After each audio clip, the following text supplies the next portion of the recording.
Welcome to Goldmine, where gold is not out in the open, we have to dig for it, hence the name Goldmine. Today I'm going to the lake, and I think I can avoid running into people during this whole coronavirus. And despite all of that craziness, it's still a gorgeous day outside, so I definitely want to give that the time of day. I just can't resist, so here we go. Me and Cold are like a disagreeable brother and sister. I appreciate its existence, but man, do we argue a lot. So yesterday's footage turned out bleh, so I tried to come back and shoot it again. But as you can tell by the little bit of sky in the background and by my jacket, it is a much cloudier and colder day. You know, no trespassing signs have always made me wonder, like, how do people even move to places with no trespassing signs?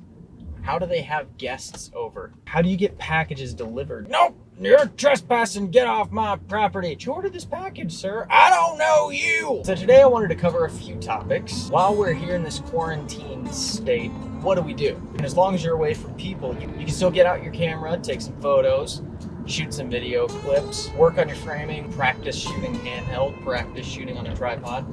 I've got 2 episodes of Destination Cinema up if you want to learn a bit more about using those. And with those 2 aspects, you have the building blocks of making documentaries. Making documentaries is a great training ground for filmmakers. Some of the best DPs came from documentaries. Roger Deakins being one. Amazing DP. You know, he shot Blade Runner 2049, 1917, Oh Brother, Where Art Thou? Shooting documentaries also trains you to get it right on the first take.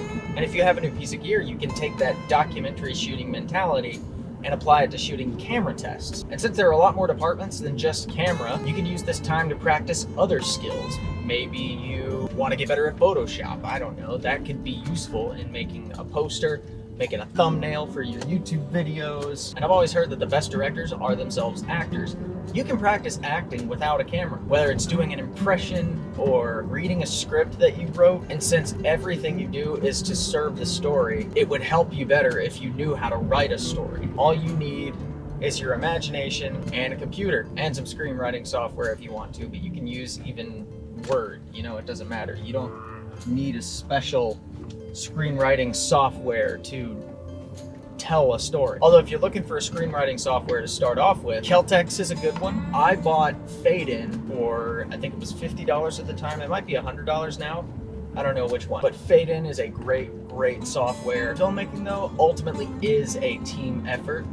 And once this quarantine state is done, that will give you the opportunity to network. What are some ways you can network? Well, you can look on Facebook and see if somebody has started a filmmaker meetup in your area. There are plenty of filmmaker Facebook groups, and if somebody hasn't started one, that gives you the opportunity to be the guy who starts one. And I also encourage branching outside of live action filming. There's also animated projects, and man, some cool stuff comes out of animation. Another great place for connecting with collaborators online is castingcall.club. You can run into writers, directors, actors, voice actors, producers, and you can collaborate on projects just through the internet. That is a huge advantage to working on amateur animation. Live action just requires that localness. Figure out ways to do it yourself in those moments when you are the only one who's doing everything. I've made countless films by myself where I was the only actor, I was the director, I was the gaffer, cinematographer, everything. And I figured it out, and I know you can too. But definitely reach out and meet people. So I just got home. I think I'm gonna finish the rest of this vlog outside.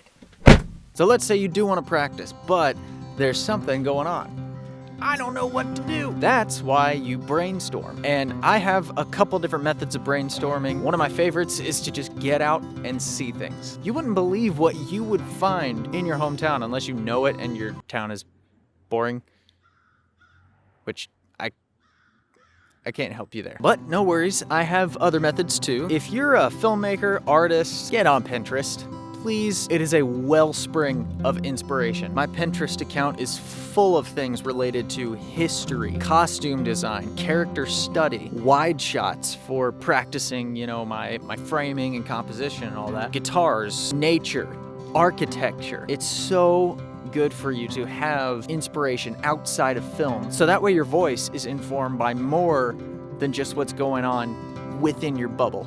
You need to get out more, because you would be surprised as to what can influence your art that is outside of your art. The shooting style for 1917 was inspired by the director's kids playing Red Dead Redemption, how it was one continuous shot and you were just living with it and experiencing the tension one moment after another. And it just worked perfectly for the movie, I think. And you can get ideas for composing your shots from architecture. Architecture uses compositional rules just as much as photography does. And even just taking a break and trying something different, like pottery, sitting and drawing, cooking. Any chance that I get to just get in the kitchen and experiment with some stuff, man, it's probably the only art that I don't want to make a living doing.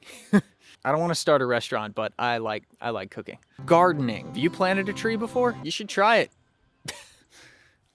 I don't know. Just experience life like this airplane. I can't see it, but I'm sure it has a wonderful design. Look at your yard. Look at the grass. Look at the ants as they walk across something. You can learn so much from so many things.